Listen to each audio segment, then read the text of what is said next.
गुज़िश्ता दिनों एक all parties conference Lahore में मुनक्किद की गई, जिसमें जमीयत अहले हदीस पंजाब के रहनुमा, अहले हदीस यूथ फोर्स के रहनुमा शामिल हुए। और वो जो गुस्ताख हैं, जिनकी गुस्ताखी का जो एविडेंस है वो DNA टेस्ट मौजूद है, उनको सिर्फ इस बुनियाद पे छोड़ दिया गया कि ये जो मोबाइल की सिम है ये इसके नाम नहीं, इसकी माँ के नाम है, और एक को छोड़ दिया इसके नाम नहीं, इसके भाई के नाम है। यानी वो जो मजहबी तबके की, वकाला की, जजों की, प्रोसिक्यूशन की, FIA की, इदारों की कई साल की मेहनत के बाद, आपको पता है जज भी प्रेशर बर्दाश्त करता है, वकाला भी, खानदान भी, गवाहों के खानदान भी, ये कोई आसान प्रोसेस नहीं होता। उस प्रोसेस के बाद अदालत से सजा हो जाती है, उस सजा सुना देने के बाद हाई कोर्ट बेंच में अपील जाती है, वो सारे के सारे अमल को मलहूज़े खातर नहीं रखा जाता, गुनाह का इकरार, गुनाह के सबूत, एविडेंस और किस किस्म का गुनाह है रसूलुल्लाह सल्लल्लाहु अलैहि वसल्लम की तौहीन के अलावा कुरान पाक के साथ ऐसी बेहुरमती की गई है कि जो इंसान बयान नहीं कर सकता। और वो जो स्पेसिमन है उसके अंदर साबित हो गया कि कुरान पाक के ऊपर ये जो गिरी हुई चीज है ये इसी शख्स की है, और वो वीडियो बना के वो उस अमल को रिकॉर्ड भी कर चुका हुआ है, वो वीडियो भी जज के सामने है। फिर भी जज ऐसे गुस्ताखों को छोड़ दे तो ऐसे फैसलों की हमारी नजर में रद्दी की टोकरी की भी हैसियत मौजूद नहीं है।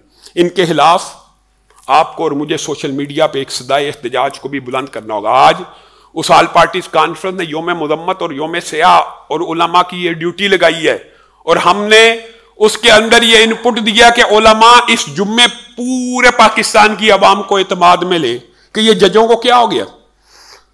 कानून अंधा होता है, जज अंधा नहीं होता। ये जजों को क्या हो गया कि कातिल की ये दलील भी मुंसफ ने मान ली, मकतूल खुद गिरा था हंजर की नोक पर।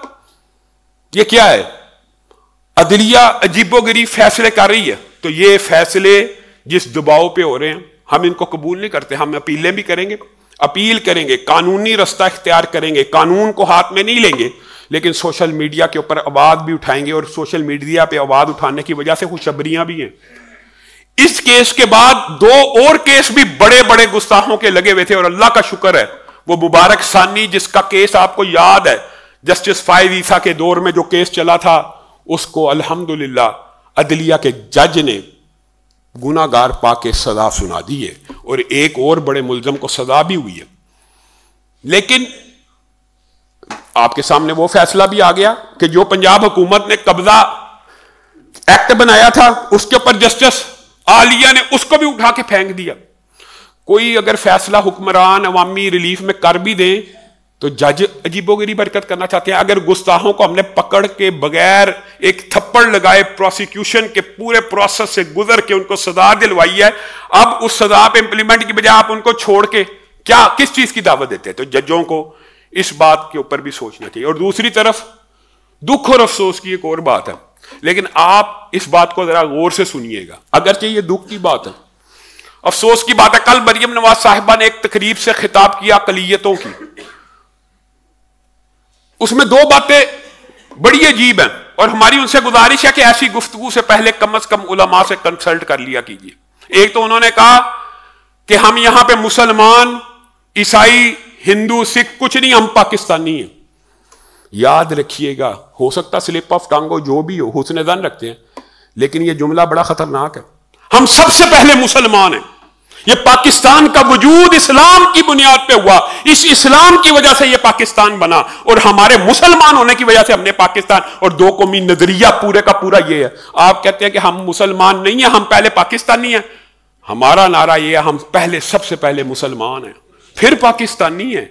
इसमें क्या आपको इतराज है? आप अपने जुमले की इस्लाह करें। दूसरा, आपने उसी गुफ्तगू के अंदर फरमाया कि सिखों को मैं मुस्तस्ना, इस्तिस्ना का दौर चल रहा है आपको पता है आजकल, तो सिखों को मैं मुस्तस्ना करती हूं हेलमेट पहनने से। यहां पे मैं एक सवाल करता हूं, क्या वो जो सिख की पगड़ी है वो हेलमेट से ज्यादा मजबूत होती है, या सिखों की जो जान है वो अब यहां पे वो फलसफा कहां गया? क्या सिख पाकिस्तानी नहीं है? अगर पाकिस्तानी है तो उनकी जान कीमती नहीं है? उनको हेलमेट की जरूरत नहीं है? उनके लिए इस्तिस्ना है कि जी वो अपनी पगड़ी नहीं उतार सकते। तो इसके जवाब में मुसलमानों की तरफ से एक बड़ा शदीद कल रिएक्शन आया सोशल मीडिया पे कि अगर सिखों की पगड़ी को इस्तिस्ना है तो मुसलमान की टोपी को और अमामे को भी इस्तिस्ना मिलना चाहिए। मेरा इस बारे में नुक्ता नजर ये है कि हेलमेट सिख के लिए भी लाजिम होना चाहिए, मुसलमान के लिए भी लाजिम होना चाहिए। मुसलमान इस जज्बात में आगे कि सिखों ने पगड़ी का पहन के इस्तिस्ना ले लिया, ये बात जायज है, ये मुतालबा 100% दुरुस्त है अदल के पैमाने में कि हम भी रसूलुल्लाह की सुन्नत के मुताबिक टोपी पहनते हैं, मामा पहनते हैं, पगड़ी पहनते हैं। अगर सिख अपने रहनुमा की पगड़ी की वजह से इस्तिस्ना ले लेते हैं तो हम रसूलुल्लाह की सुन्नत की वजह से नहीं ले सकते? ले सकते हैं, जायज मुतालबा। लेकिन अल्लाह के बंदो, ये जो हिकमत होती है, ये मोमिन की फरासत और ये गुमशुदा मिरास होती है। हेलमेट पहनना चाहिए और उस वक्त मामे को उतार देना चाहिए, क्योंकि जान बचाना पहला है। हेलमेट पहने। मुसलमानों को इस के तनाजुर में या इसके रिएक्शन में यह नहीं कहना चाहिए हमारे ऊपर भी टोपी को इस्तिस्ना दे दिया जाए, पगड़ी को इस्तिस्ना दे दिया जाए, बल्कि लॉजिक बात करनी चाहिए कि भाई सिखों को भी ना दिया जाए। और अगर फिर आपने अदल का पैमाना कायम करना है तो आप ये दुरुस्त फैसला नहीं कर रहे।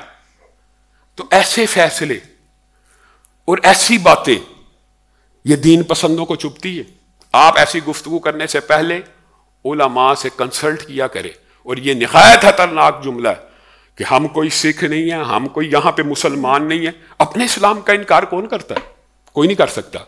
अगर स्लिप ऑफ टंग है तो अल्लाह से भी माफी मांगिए, और अगर आमदन का है तो इस बारे में गौर कीजिए कि हम पहले मुसलमान हैं, फिर पाकिस्तानी है। पाकिस्तान हमारा वतन है, पाकिस्तान की दिफा के लिए हमारी जानें कुर्बान है। लेकिन यह कह देना हम जी ना मुसलमान है, ना हिंदू है, ना सिख, हमारा मजहब भी पाकिस्तान है, इन ताज़ा खुदाओं में बड़ा सबसे वतन है। इसीलिए कहा था इसका जो पैरहन है मिल्लत का वो कफन है। अल्लाह रब्बुल इज़्ज़त हमें बात को समझने की तौफीक इनायत फरमाए।